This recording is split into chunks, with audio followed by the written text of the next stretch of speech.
Le, la démarche, fait que je pensais à la démarche, puis j'avais envie de capturer mes idées sur la démarche, puis sur sa discontinuité dans son efficience, dans la continuité de la pratique dans le 21e siècle.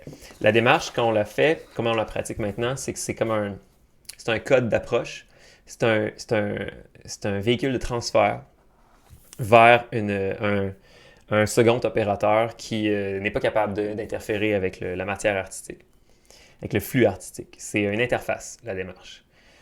Lorsque l'artiste la fait, il se sent obligé de la faire. On lui dit qu'il faut la faire. C'est un il faut, parce que ce il faut-là existe déjà de façon primaire, priorisante, à cause des structures de survie dans lesquelles on a intégré l'artiste, comme un sans-abri. L'artiste est considéré par l'institution comme quelque chose à problème, qui ne se comprend pas, qui doit être géré, comme plein d'autres choses à son... Puis là, je parle d'institution, c'est le gouvernement ou c'est n'importe quelle instance qui opère une loi sur sa population. Et redescente. Le fait que la démarche est un caractère primaire d'existence dans cette relation-là aux, euh, aux opérateurs non artistiques, qu'on pourrait appeler les aveugles à tout niveau. Là. C'est des choses qui ne comprennent pas l'art et qui ne peuvent pas les comprendre et qui demandent la mise en place d'appareils adaptés pour interférer avec une image extrêmement vulgaire de ce qu'est un artiste.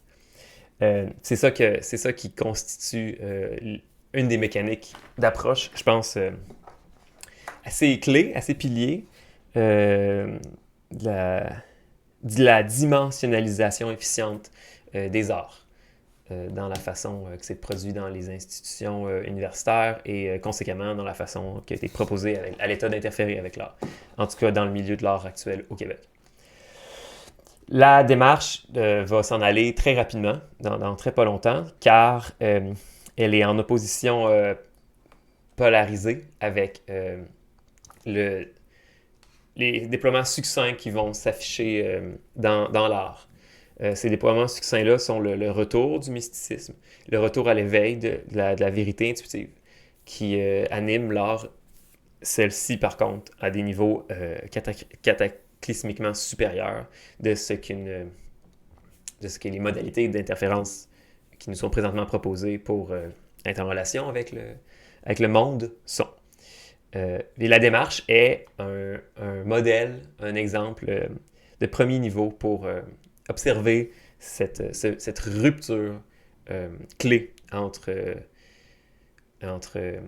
les modalités d'accès au savoir artistique.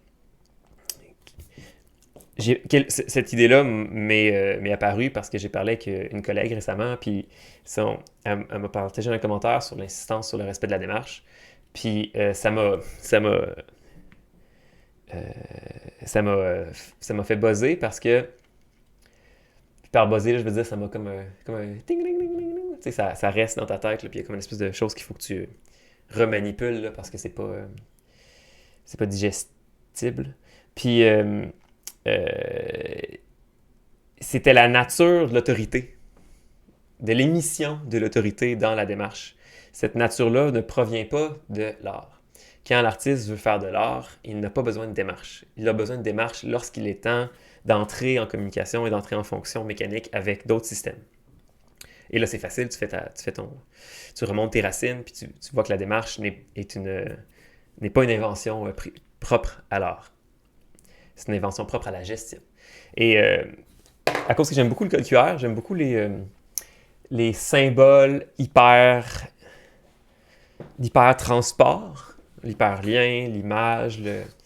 L'image est un hyperlien ontologique. Et je trouve que la démarche est aussi ça. La démarche, on a une préoccupation cryptique avec ce qu'est une démarche. Ça a un code particulier, c'est une façon d'écrire une démarche. Puis cette façon-là a son propre style, sa propre esthétique.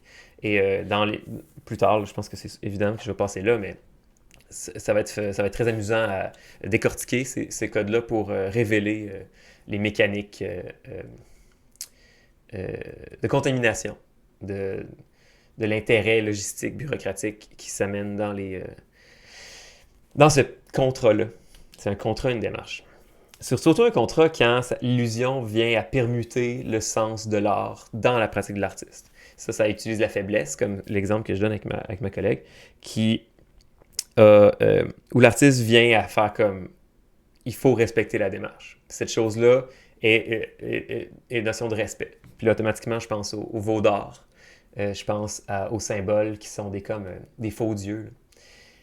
Pour un artiste, de faire des choix en fonction de la démarche qui est écrite, c'est un acte de faiblesse. C'est un acte euh, de perversion de l'intuition. C'est un acte de genou par terre. C'est comme tu donnes ce que tu as de plus précieux à un code de récurrence, de réitération de ce que tu es censé faire. Tu abolis la surprise, tu abolis la nature, tu abolis le sauvage, tu abolis surtout l'espoir lorsque tu respectes ta démarche. Et là, ce que les artistes se disent d'habitude sur cette chose-là, c'est bon, mais tu réécris ta démarche. Et effectivement, c'est ce que beaucoup de monde font. Des fois, il y a des gens qui peuvent la réécrire une fois par année, même plus souvent, ou une nouvelle démarche à chaque projet. C'est à ta liberté. Mais ça ne règle pas le problème de il faut écrire une démarche. Ça ne règle pas le problème du code d'interface avec les organes de pouvoir. Et c'est là qu'on peut revenir facilement à comme bon, mais il ne faut pas écrire la démarche. Mais c'est plus compliqué et simple simultanément que ça. C'est revenir à l'usage du temps. Chose dont on est vraiment maître, mais qu'on peut se faire convaincre qu'on n'est plus maître. Écrire une démarche, c'est long parce qu'on veut y communiquer une vérité.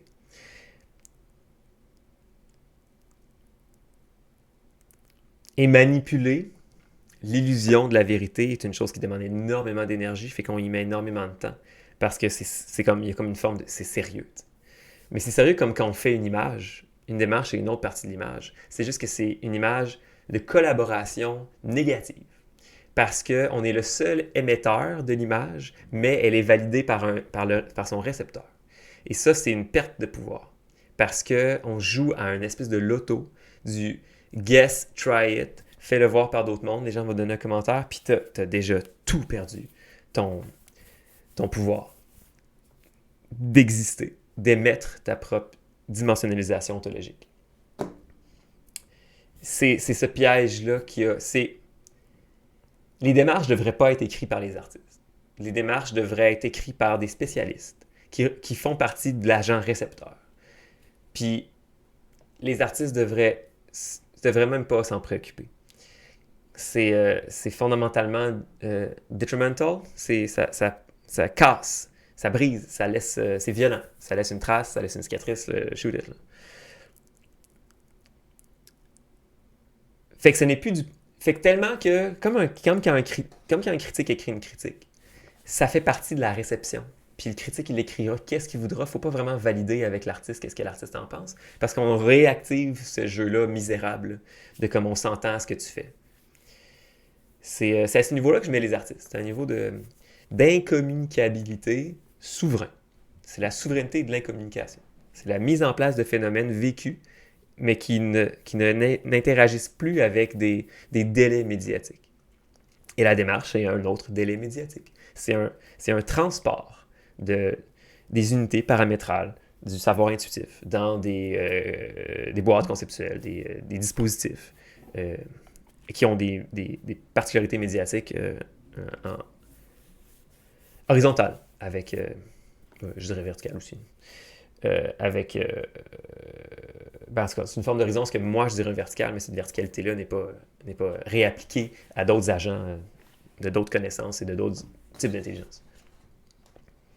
Fait que c'est ça, je ne vais pas faire trop long. C'est peut-être un premier jet là, de ce que je pense de la fin de l'utilisation de la démarche.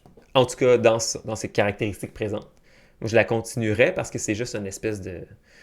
C'est un biopic, là. C'est un petit... c'est juste un... C'est parce que... Je sais pas. Peut-être qu'il faut pas la continuer parce qu'on habitue les gens à s'y baser. On habitue le cartel, on habitue la lecture visuelle, on habitue le... On rend pas service. On rend pas service. Plus on utilise les mots pour interférer avec l'art, plus on pervertit l'essence. L'essence de la manifestation artistique. Ouais, fait que je pense que c'est bon. J'ai juste en bas de 10 minutes. Merci, bye.